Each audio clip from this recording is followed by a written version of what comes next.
From Caracas, Venezuela, this is From the South, teleSUR English's daily news brief. My name is Regan Levines. We begin here in Venezuela, where a solidarity mission has been sent with relief supplies to Antigua and Barbuda after Hurricane Irma slammed into the islands. Some 40 members of Venezuela's Civil Protection Service left Caracas with 10 tons of supplies, including water, medicine, mattresses, boots and other materials for the people of Barbuda, which has been devastated by the hurricane. And teleSUR's Francesca Emanuela is traveling with the Venezuelan relief team and has this report. So these two military airplanes will fly to Antigua and Barbuda carrying humanitarian aid sent by the government of Venezuela. Around 10 tons of medicines, water, mattresses, humanitarian aid in general will be sent. Also 34 members of the protection civil agencies will fly too. This aid will be sent especially to Barbuda, where around 95% of the buildings of the island were destroyed by the Hurricane Irma.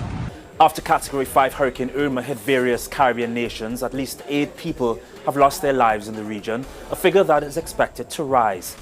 The islands of St. Bart's, St. Martin, Barbuda and Puerto Rico have all suffered losses of life.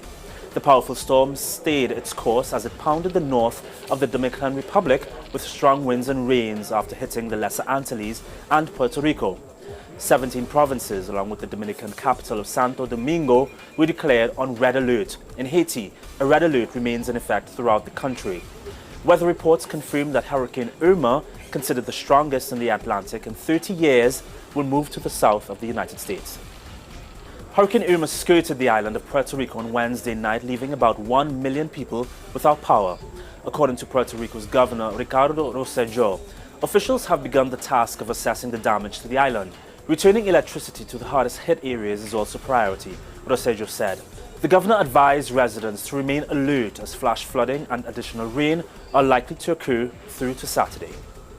The British government is facing sharp criticism over its inadequate response after Hurricane Irma hit British overseas colonies in the Eastern Caribbean. Both Anguilla and the British Virgin Islands suffered devastating damage when Irma struck early on Wednesday.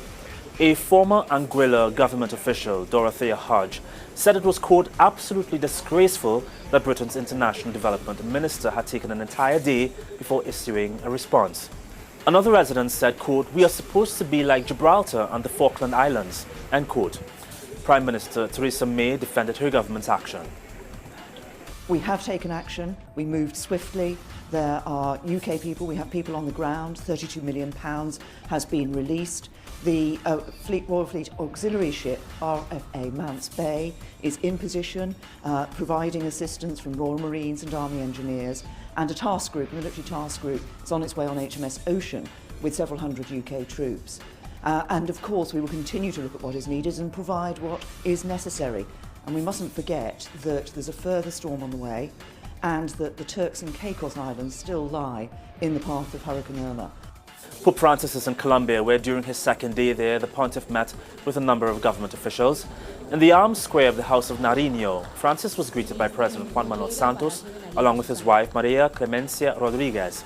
His arrival was met with the National Symphonic Orchestra of Colombia, the Music School Children's Choir, as well as members of Colombia's opera.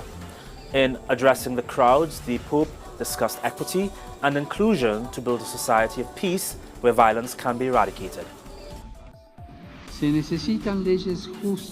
We need just laws that can guarantee that harmony and help overcome the conflicts that have gripped this country for decades. Laws that aren't born from the pragmatic demands of organizing society, but from the desire to resolve the structural causes of poverty that generate exclusion and violence. This is the only way to heal from a disease that makes society frail and indignant and leaves it always at the door of a new crisis. Let us not forget that inequality is the root of social ills.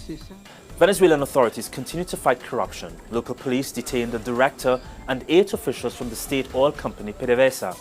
The director of PDVSA West, Gustavo Malave, along with 8 other executives, were detained by military counterintelligence forces in Lagunillas, Maracaibo, for their alleged involvement in irregular operations in several departments.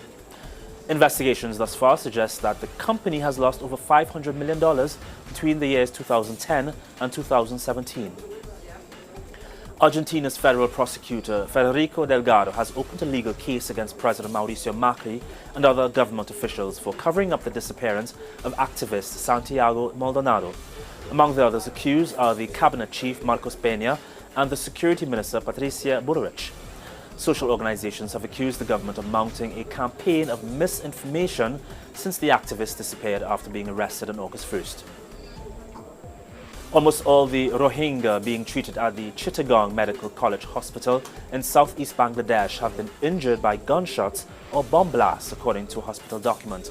This comes after Rohingya insurgents attacked several police posts and an army base on August 25th, which led to a military crackdown that has resulted in the deaths of at least 400 people. Around a third of the total injured are teenagers or younger, including a 6-year-old boy. However, the Myanmar military has repeatedly said that it has only been targeting insurgents in the crackdown.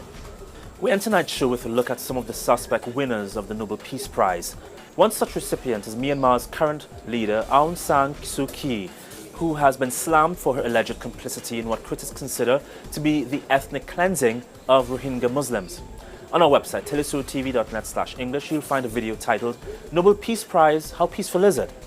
The report takes a critical look at her and past winners of the prize. And you can update yourself on the day's top stories via our social media platforms on Instagram, Facebook and on Twitter. For telesur English, I'm Regan Evans.